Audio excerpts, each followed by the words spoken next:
This episode is in collaboration with Chia Charge.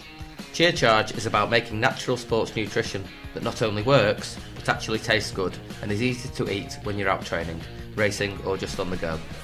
It's a founder-led brand built on real experience, helping runners, cyclists and adventurers fuel their days with products they can enjoy and trust. Welcome to episode 135 of the Local Runners Podcast, the podcast by runners for runners. We're your hosts. I'm Callum Parkinson. I'm Dave Norman. And I'm Katie Kay. So it's local race season, so we just wanted to give a mention to some of the up-and-coming races that are available locally. So we've got Stride Through the Woods. That comes out on the day of this episode, so okay. 13th of May. Yeah. So that's a great race. Is it 5? 5k. 5k, isn't it? Yeah. I'm doing that. Are either of you two doing it? No. I was going to, but I've not been feeling well the last few days, so I think I'm going to try and come down and watch. Yeah. I wasn't going to do it. I'd come and watch, but it's second leg of the playoffs for Stockport. Oh, here we go. City are playing as well, I think, aren't they? Because that's what someone's giving the number, because I think they're at City. But yeah, that's always it's a tough one, isn't it? I've done it a few years ago, but it's always nice to support hard striders. The start's really good because you go down a track and you turn immediately right, and then you go straight after. I think it's like 200 metres, and then you're up the first hill, and then within 400 metres you're back down that first hill. Yeah. So yeah, really good. Yeah. I'm talking of great races. Done a massive 5k. Yeah. When's that one? Well, there's actually two of them. So they do one anti-clockwise and one clockwise. So yeah, the entries for that are open on Bucket Zone now. Brilliant. So I'm booked onto them, but I've booked onto the series. So there's an extra two races in there. There is, in the Warrington area. Right. Yeah. I'm glad I knew what I signed up for. And then there's Buxton Half Marathon. Again, one I've never done, but I know quite a few people locally Very hard do race, that. And it's said to be in comparison to, or similar to like Oldham Half, I think. Yeah. So yeah, another one. Then Dovestone Diamonds. It's great to have that back again this year because it's been off, hasn't it? Yeah. Great race that. Yeah, so that's a good one to look at. Round the Rezzers, that's before the Tour this time, I believe. It's usually after the Tour, isn't it? But it's before this time. Always a good one to get in though. Tour of Tameside, obviously. About 5 weeks away now, I think. Sail Sizzlers. So if you want a fast 5k, is there 4 of them? There's 4, Sail yeah. Sizzlers, yeah. Great value, aren't they, for over the summer if you want to get 5k fit. Set yourself a bit of a challenge. Then there's Marple Runners, 10k.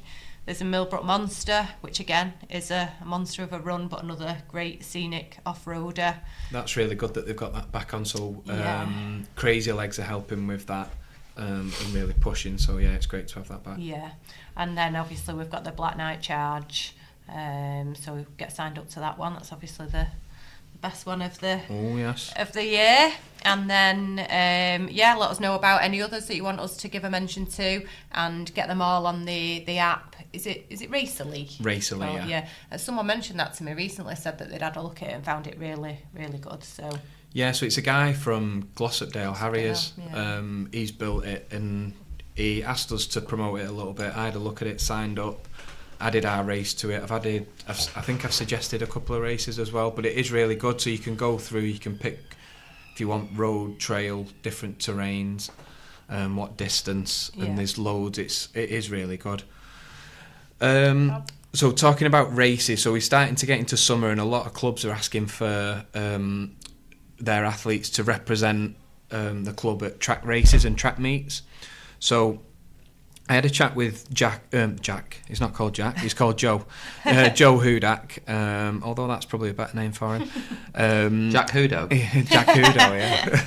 Yeah. So talking about like track season and trying to get athletes, and we spoke about it before, where people kind of shy away from going on the track, maybe because it's something new, something daunting. But clubs really do need people to see it as a team event. Athletes need to see it as a team event for the club and just go out and represent the club. So we asked on the previous guest groups just to kind of give like what other people would say. So we've had a range of athletes that are in the group. So obviously the first one to pop up was Callum Rowlinson, with a good quote as as the North of England 10,000 metre champion in a highly competitive field, I too understand the value of taking part in a track season and would encourage everyone to do the same, as long as they're not as fast as me. So what's the story behind that? Clearly there's... He won it like... Callum ran the North of England 10,000 metre championships, I think it was 2 or 3 weeks ago. Right. Got a very late entry because he was asking me for the details, and there was only 3 male runners on the start line, so everybody got a medal. Oh, brilliant. Callum was quite a comfortable victor, shall we say. Oh, he probably didn't want me to ask that question. Cut that bit out. Just but impressive, 31 minutes, so only still, 10 days after he ran Boston Marathon. Brilliant. Oh, so yeah, really very good. So then we had Alia Braithwaite as well. She said that Bury pitch it as a team event rather than focusing on individuals. Martin Clark has also been roped in to do the high jump a few times. So we've had quite a few. There's the Manchester Mile that's coming up in June. I've done that a couple of times now and I've found that really good. That's a good introduction really to track racing. There's also one called, is it the Joe Moran? Joe Moran Veterans Track and Field event for over 35s. So there's quite a few there. And then after that chat, there's a few people that actually signed up for East Cheshire's, is it the Northern League at Carlisle? That's a bit of a way out. So Andy Sykes has signed up. Someone else has signed up with the promise of Prosecco. Is that right, Katie? Apparently so. Yep. I can have a Prosecco if I go to Carlisle and run 1,500 metres. Yeah. Give it a whirl, why not? Definitely. So we can see that some people might be a little bit worried about going onto track, but if your club is asking for track athletes or field athletes, just give it a go. What's the worst that can happen? And see how things go. Yeah, I think it's just the not knowing for me. Like, because do a bit of training on the track, but never run continuous. I suppose it's always broken up when you go to track and do a session, isn't it? Yeah. So I just wouldn't know how to. So like I've been asked to go and do 1,500 metres. I believe it's like nearly 4 laps. I just wouldn't know what to do. Do you know what I mean? But I guess I'll just. So when I know by trying, don't you? Yeah, I did a 5k on the track last year. I did that at Bury, and I didn't really know what to expect or what to do. But you do get the officiators talking you through everything, and I think it's that case of the unknown. Yeah. You go in there and you don't know if you're going to get in trouble because your toes like just literally over the line a tiny bit. Yeah, they are strict, but they have to be to make it an even competitive field. I think you're really exposed as well on the track, aren't you? I think that's something that, like in a race, I know there's people there, but I always say that's why I like London, because I feel like although there's loads of people, you're anonymous. You're lost in the crowd, aren't you? Yeah. Whereas a track, I feel like, what if everyone's like really fast and I'm just like lost at the back and. But again, like we keep saying, nobody cares, do they? Ultimately, it doesn't matter, does it? I think I did the 5k and I think I did it in around about 18 minutes, and there were people that were doing it in about 21 minutes. Yeah. And they were being lapped, but they were still doing it, and they ended up competing for the club. The club gets points, and the club is actually in tiered leagues as well. Yeah. So if your club do get enough points, they can get promoted to a better league. If they don't, they can be relegated. So it is a point of it's a team event and it's something for your club. From my experience of doing the track leagues many years ago myself, it's all about team spirit. People mucking in, having a day out. Yeah, somebody said you'll probably end up doing discus or throwing a hammer or you'll something. Get there. You think, I'm not a discus throw, but you'll get points and you'll have a laugh doing it. Yeah, exactly. So that's what it's all just about. A day out. That's what I thought. Check my diary. I'm not doing anything else. Kids are out. Finn's got cricket and whatever. Tilly out with her friends. So I thought, do you know what? And if you're in a club that doesn't do track and field, you can actually sign up as a second claim member of a club that does affiliate to track and field. Oh, can you? So let's say, for example, if you're with Hyde Striders and you think, you know what, I'm listening to this, I'd actually quite like to try my hand. Yeah. You could sign up for East Cheshire or another track club, Trafford, Altrincham, or whatever, as a second claim member. That's good for people to know. You can take part in these events. Yeah, that's really good. Yeah, it's something different. Again, I suppose like when Mike had asked me, I said, people talk about like spikes and stuff, but again he said don't worry about, just wear your normal trainers. Yeah, you don't have to wear spikes at all. Yeah, no, not at all. So again, I think though it's all those kind of things you think of when you hear about like track, you hear of like track spikes, and it's all that unknown, isn't it? Again, but knowing you can just wear your trainers and give it a go. Is it any more unknown than cross country? Well, it's Exactly. not really, is it? Yeah. You know, people try their hand at high rocks and they don't know what they're doing when they first hear about it. So it's just about being adventurous and getting out of your comfort zone, exactly. I think. Katie could be the next track athlete of the North. We'll see. I'll report back. Okay, so a reminder that Twisted Running are at the suppliers of our Local Runners podcast kit. And if you want to buy any, there is a discount code on the website, which is LRP10. And if you have a browse around the website, you can take a look at some of the other kit they've got to offer on there. They're also able to sort club kit out for you or your club. So I know Callum had a custom-made vest done for the marathon, which looked very fetching. Yep. So yeah, they're really amenable to helping out with club kit or individual requests. So yeah, if you've got, I understand there's no minimum order either. So yeah, just get in touch with Ben at Twisted, and he'll be able to sort you out. Race reviews are brought to you by Precision Fuel and Hydration. So we've said this quite a lot recently, that we've been using Precision Fuel and Hydration for long runs and recovery. So after the marathon, I started having the carb and sodium drink, which has been really good, trying to help me recover. Not at the moment because I'm full of a cold, but before we started recording, me and Katie were talking, and Dave, about the chews. They're brilliant. And how nice they are. It's like having a sweet treat. It's like having a Turkish delight. Yeah, the lemon lime ones. It's like having a Turkish delight. The other night I fancied something sweet and I even thought, shall I have one of them? Oh, wait, a waste. That'd be a waste. No, yeah, I didn't. But well, that's how nice they are. Yeah, but having one of them before a run. So I had one before the marathon, and I think that really helped me out. I had one before London, because you've had your breakfast and then you're travelling, so I took one with me and I thought, I'm a bit of a risk, I've never had one before. Yeah. But I think it really just gave me that extra boost, and then I had one on Saturday before I did park run, because again, I never have breakfast before park run, I never have time. But yeah, I just had one in the car on the way, and seems to sit a little bit nicer than a gel, especially just before. Yeah. So make sure you use really good, make sure you use code LRP26 for 15% off your order. Okay, so the first of this week's race reviews is the Mad Hatters Trail Race. Date of this year's race was Wednesday the 6th of May. It's a popular trail race around the trails of Reddish Vale Country Park, and this year it was held over a revised course after damage to a bridge which was caused by flooding. And having finished second to Gavin Brown last year and second to Dave Norman the previous year, it was unattached runner Louis Szymanski who finally took pole position with a comfortable victory over Harry Hind of Stockport Harriers. And in the ladies' race, Vicky Cleal, a Vet 50 runner from Dragons Running Club, was an equally convincing winner. And it was Dragons Running Club who filled 4 of the first 5 places in that race, so showing great strength in depth on the night. So the results of the race were as follows. It was Louis Szymanski unattached in 26.08, followed by Harry Hind of Stockport Harriers in 27.22, and then it was Phil Carpenter, also Stockport Harriers, in 28.28.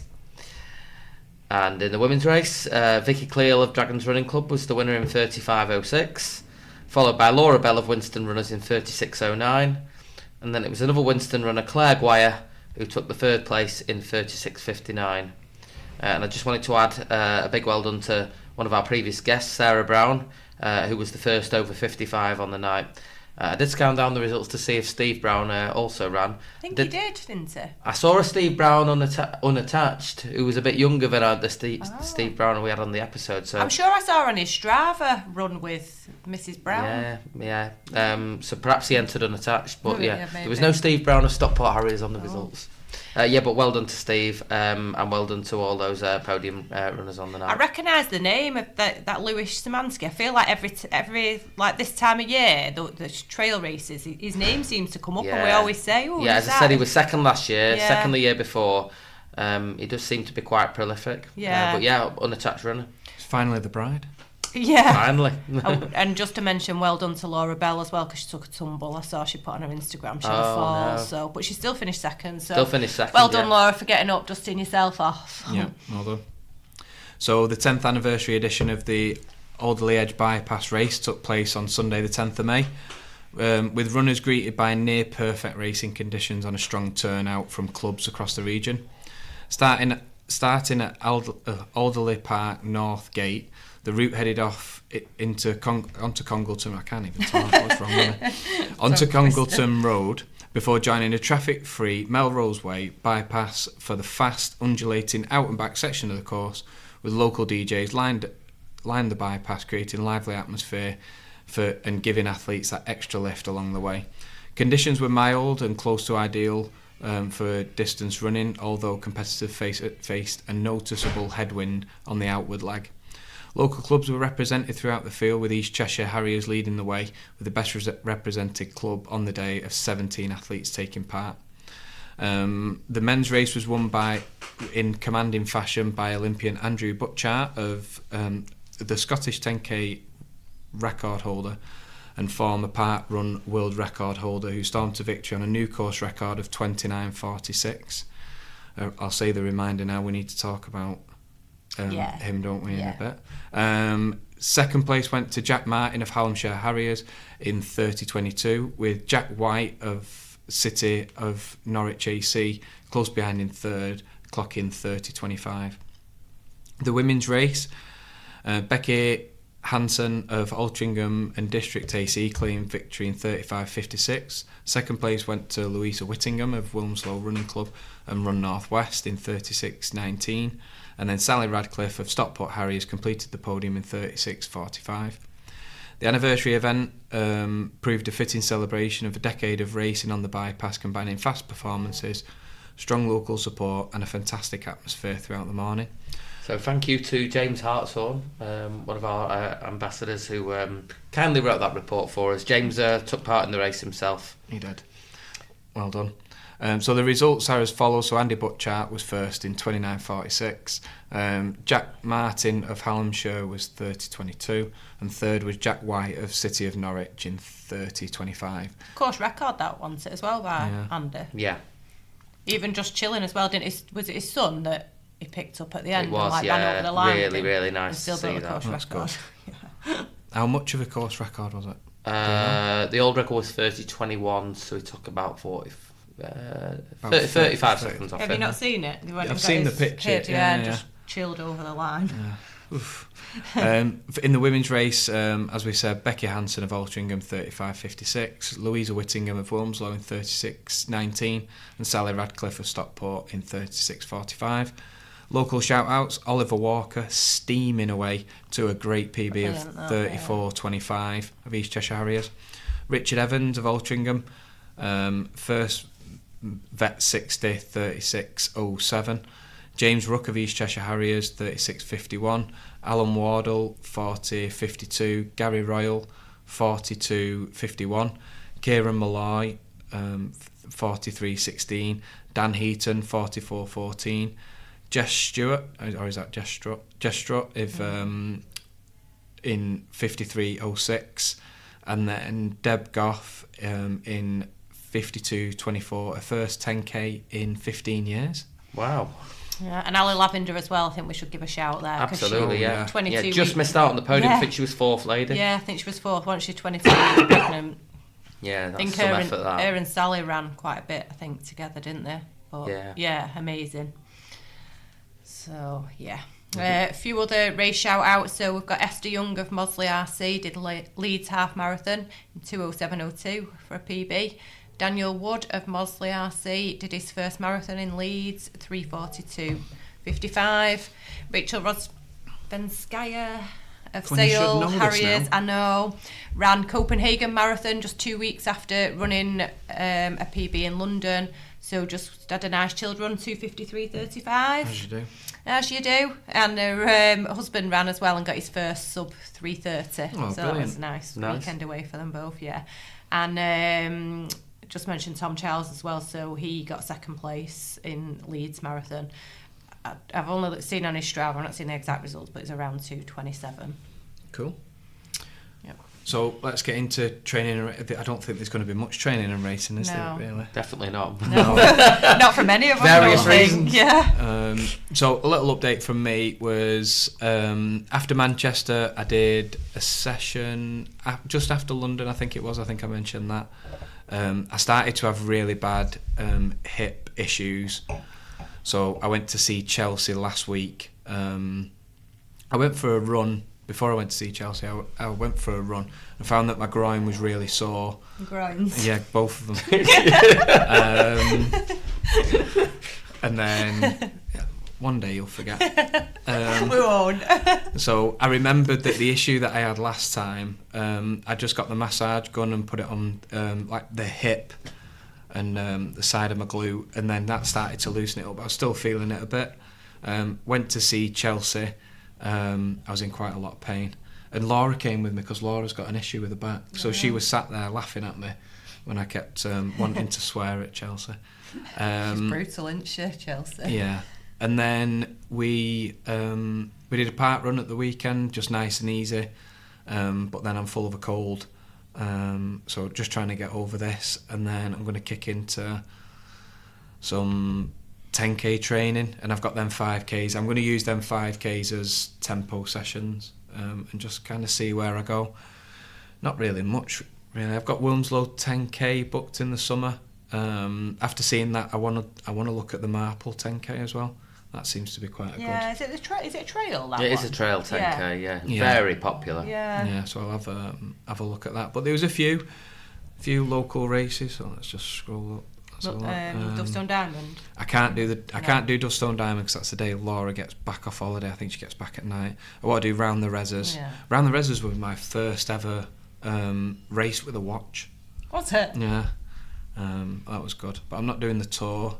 But yeah, I'll have a look at the Millbrook Monster and then the Black Knight Charge. So yeah, that's quick and easy from me. Dave. Well, so I've still got no runs to report. I do have a positive update on the running front. So I was in with Duncan last Wednesday for a physio. Where we're at is we're now 10 weeks of no running, and Duncan said that he felt that this was an injury that would need 12 weeks of rest. Where we're at is in around about a week's time I should be able to try my first run. Ooh, but it's been a long wait. All he said, the only other thing he said was just to ramp up the strength work even more now. So he's given me some additional exercises to do on top of what I was already doing. But yeah, I've continued to do plenty of cycling. So I mentioned on the last episode that I'd noticed that the pace of my rides had come down quite a bit as I was getting more and more into it. And then just talking to a few people, saying to really get the benefit of being out on the bike, you need to be doing as much as you can on the hills. So yeah, I started getting a bit more adventurous with where I was going. I was going up to Hobson Moor, I was going up to Hartshead Pike. Really enjoyable rides actually. Getting a lot more elevation in than I had been doing, so really enjoyed that. No training update of mine at the moment seems to be complete without some sort of new disaster. Just over a week ago, in fact it was the day after I'd been to see Duncan, I was cycling to work, which is about a 12-mile ride for me, and I'm about halfway there, and I turn onto a side street and long story short, I got hit by a car, hit the ground quite heavily, and ended up breaking my ribs. So I've not been on the bike since then. Over the last what is it now since that happened? It's about 10 days. So yeah, in that time period, I've just been confined to very slow walking because that's all I can do now. Long walking from yesterday's. Very long walking. Walk. Yeah, I'm trying to keep as active as possible. As far as the knees going now, I mean, I was at a point a couple of weeks ago where I'd still feel it at some point during the day, every day. It's a couple of weeks since I felt the knee at all now, which is a very good sign. Duncan feels so. Yeah, got everything crossed that this first run back's going to be a success. But yeah, by the time we next record, I'll hopefully be able to report back on a successful first run. You need to be like a little influencer. Take your phone out and say, "This is my first run." No, that's not me. Not even thinking about races or anything like that at this stage. Obviously some great trail races that we've mentioned in the updates that I'd love to be doing, because that's what I love doing in the summer. But just got to hope this first run goes okay, and then just be patient and build my way back up. The only race I've got an entry for, because I entered it a while ago, is the Knutsford 10k at the start of October. So yeah, it's supposed to be a quick one, that, isn't it is quick. I ran it last year, so all being well, I'll just keep, I'll get that first run done. Hopefully it goes well, and then I'll just start building, and hopefully by the time that race comes around, I'll have some races under my belt, and I'll be able to give it a good go. That's a target race for me at the end of the year. It's a great race. Yeah. I think I did that. I think I did it. Was it last year? I just found it. I think I did it not chilled, but I did it at a reasonable pace. I just found it such a good course. I think we've said it before. I think it's quicker than Trafford. I do as well. A few people have said that. Yeah, I've heard that. Yeah, if you're after a fast 10k, it's definitely one to get in the diary. Yeah. So yeah, that's it from me. Short and sweet. Over to you, Katie. Well, I think mine will be short and sweet as well. So I've purposely not done a lot since the marathon, because obviously 2 weeks ago now. Yeah. But I took a full 6 days off. So marathon was on the Sunday, didn't run again until the Saturday. The following Saturday. I felt all right, but I think it's making sure in post marathon that you don't, because I was riding that high, that you don't just kind of get carried away and get straight back into it. I think even if you feel all right, it's important to take a bit of time. So I just didn't do any running at all. Like I say, for 6 days, then went and did Hyde Park run, just easy. There were a few people there from HRC who were practicing pacing. So I ran with a guy who wanted to practice 26 minutes. So that was quite nice. And then I've done a bit of off-road running, longer, long 10, 12 miles off-road, but again, really slow, really chilled, not really done any kind of speed stuff. Did Alexandra Park run then again this weekend, put a bit of effort in there, but died, really like positive splits, like so bad. Felt fine for the first mile, and then I just went backwards. But again, it just shows, doesn't it? Just clocked then, because I read your thing and it said positive splits. I thought, oh, that's really good that you've got that. No, like the opposite way, yeah. So I literally died a slow, painful death. But yeah, again, it shows, doesn't it? Sometimes you think you're all right, but my arms and everything were aching by like 2 miles. Yeah. So yeah, just chilled again since then, and it just easy running. Then I'm going to do Stride Through the Woods on Wednesday this week, just because, again, I like that race. I haven't been able to do it for a few years for whatever reason, but I got a number off somebody, so I thought I might as well just do that, because again, it's no pressure. It don't matter whatever happens. It's usually like a week after the marathon. I think that's why a lot of people don't end up doing it. Yeah. Now, so yeah, maybe a bit of better timing this year. Yeah. But yeah, so I'll do that, and then again, I like the local races, just seeing everyone. It's a bit of a social, isn't it? And then obviously I've been asked to do the track stuff on Saturday, so it's the 1500 I think they need me for, but then Mike said if I want to do the 3000 after that, I can do that. But like I say, I've no idea, so I'm just going with an open mind, the idea to join in with a team, try and get some points for the team. It'll be a day out, like say Andy Sykes is going into, and so I'm going on the fun bus, and should be a good day. Yeah, I think so we mentioned about the track stuff. I think for East Cheshire, because we had Michelle running so many there all the time, and I think that's where people are seeing that gap. So, and I did.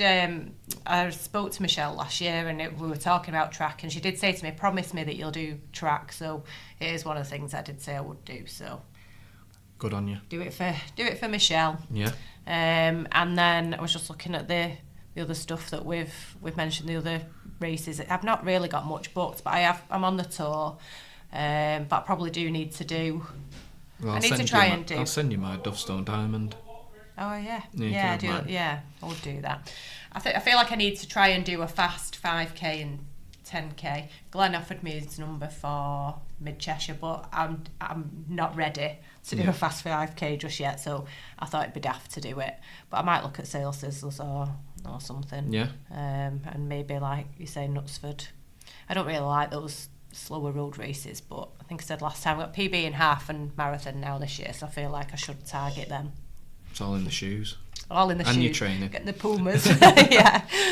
But that's it really. So, we knew that it wasn't going to be a big update from us, so we've started to look at things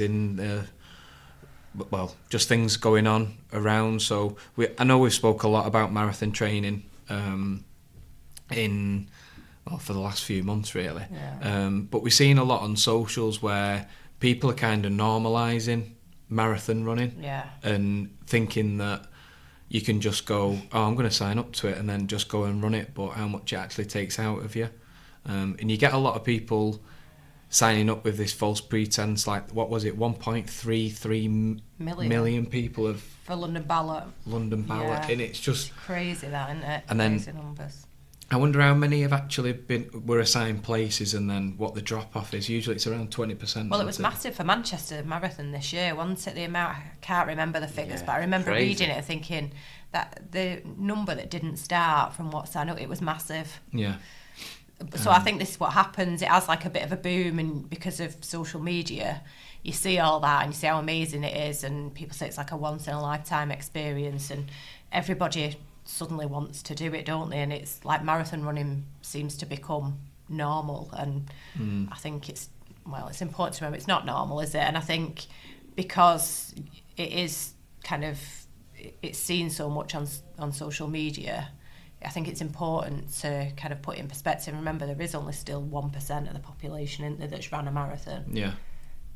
It's certainly not normal. Yeah. And you get people that signing up, and then as soon as it comes to 1st of January, 2nd of January, and you've got to get out early in the morning and do your long run in disgusting weather. Yeah. And that's the thing, again, that social media, I think unless you're in the running circle, like we see all that, don't we? So it's balanced, we know what it's like, and we see people sharing the real life, but I think in the wider social media picture, they're just showing that electric atmosphere and everyone having fun, and it is that, but it takes such a big commitment and determination to get to that one day, doesn't it? So I do think it maybe has become a bit normalised, and you shouldn't underestimate it. It's massive, isn't it? Yeah.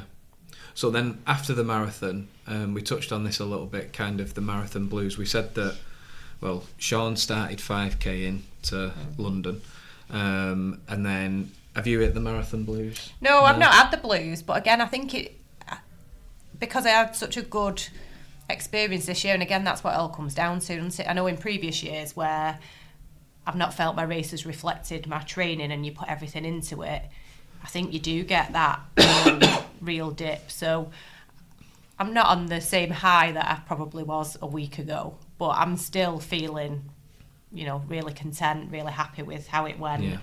Not kind of thinking, wish I would have done this, wish I would have done that I've kind of had before. And actually I feel quite ready to kind of get stuck into something else again now. So I think I've touch wood, I've been all right, but it is a real thing, isn't it? Yeah. So we mentioned this in our group, Dave. What did you usually do after the marathon? After you won Manchester Marathon twice? So what I would do after a marathon, it very much depended on how the marathon went for me. Yeah. Right. Okay. I had marathons where my body was absolutely trashed. Could be weather conditions dependent. Could be just how you actually recovered afterwards, in terms of did you do the right things afterwards? Yeah. Sometimes I'd straight to the pub. Yeah, exactly. Yeah, not the best.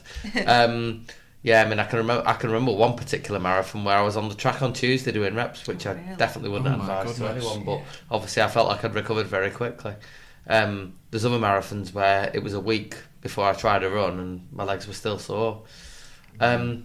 I think the big thing for me was just allowing yourself to reset and process it all, and then you start, when you're ready, then start thinking about your next targets. Did you get then? What about like with your coach? Then would you get told, right, this is what you're doing? Was it strict like that, or did you kind of go off how you felt, whether you'd go? It was more about listening to how your body felt, but we'd be in regular contact. So yeah, it would be a question of, right, how are you feeling? Right, maybe consider going for a run tomorrow, but keep it easy, keep it short. And I remember even I think it was one of the Manchesters which I won, where I remember we were chatting about getting back into doing some track sessions, he said, "Oh, I really don't think you're ready for that, but if you want to have a bit of fun, and there's people in the training group who have got target races, and if you wanted to pace them, perhaps it could be a way of easing yourself back into some quicker running." Yeah, that's a good idea. So I was pacing some runners in races who were not quite as quick as myself at the time, and it was just a way of like soaking up that atmosphere of the race again, and giving myself the impetus to start kicking on with my training again. Yeah. So then, what about like routines after as well? Are you going to try and get into that routine? So, Katie, you always say after London every year that you're going to start getting into the trail race. Is that always something that you kind of see to go into, or do you just kind of see how it takes you? Yeah, I just enjoy that. I think it works well for me doing marathon in April, and then I really enjoy the off-road trail kind of races. I just think like there's no like time pressures or anything around them. It's just the very low-key, local, sociable. Just also, like I think if that's something you enjoy, I do enjoy it, genuinely enjoy it. Yeah, such a big part of your marathon build-up will have been doing long reps around an industrial estate. Yeah, exactly. And it must getting be up at 5 o'clock to have your breakfast, to then run at 7, and I just like the easiness of the trail stuff, and I do enjoy that, like different trails. Like I enjoy cross country. I've said before, I don't really like road running. Funny way of showing it. I know. I read something from James Bowles the other day about sometimes it's great to have a reset and just take a step back, remember why we do this. It's not just about the times. No, exactly. It's about getting out and enjoying your running. And it's such wise words. Just get out on the trails, forget average pace, forget your splits. You don't even look at, that's what I find, those like trail races, you don't even look at your watch, you're just running, and you have a bit of banter with people because you know everybody around you, don't you? And it's just fun. Yeah. If you don't want to go for it one night, you can just chill a little bit. And I do think it is taking that pressure, because like I say, I got offered a place at the Fast 5k coming up, and initially I did think, I want to do a 5k, and then I thought it's 2 weeks after just doing a marathon. I'm not going to be 5k ready, just forget about it. You can't do everything, can you? But it's having that strength to say no, because a lot of people will just go, it's gone well, I might as well just do it, and then that could like push you over the edge. I just think eventually it will catch up with you, no matter how you feel. I think the other thing as well is like when you've been so disciplined and regimented in a marathon build-up, and you've probably potentially not had the right balance between the rest of your life and your training. I think it's good almost to take a step back from your running and say, right, I'm going to do some of the things I've perhaps neglected in the last 10 to 12 weeks. Beer and biscuits. And exactly, and just enjoy myself, because at the end of the day, you make a lot of sacrifice in a marathon build-up. And that's what I mean, it's just it is a big commitment, isn't it? Yeah, I think again that's going back to that normalisation of marathon running. It is a big commitment to actually go in and throw yourself. If you want to get something out of it, you really have got to put that effort in. Like my friends say to me, "Oh God, it must be dead easy. Like look at your pictures and you're dead happy." And I think, but it must, like I am happy, but the training that goes in to be able to make it feel like that on marathon day, it doesn't just happen, does it? No. They say even about the best runners in the world, and you think about how fast they're running, it's crazy fast. They make it look so easy, but they make it look so ezy because of the training they've put in. Not because it is easy. It's anything but easy. And it's all relative, isn't it? No matter where you are, you're still trying, and you've still put in all that effort. Just because somebody's smiling and enjoying themselves don't mean you haven't put that training in. You are in the pain cave. It's never easy. Is there anything else to add on that, apart from let's crack on with local races? Let's get on with it. That's it for this episode. In our next episode, we have a Salford Harrier. She has PBs of 5k of 17:44, 1500 metres of 4:45, 800 metres of 2:06. We'll be welcoming Oriel Hardman.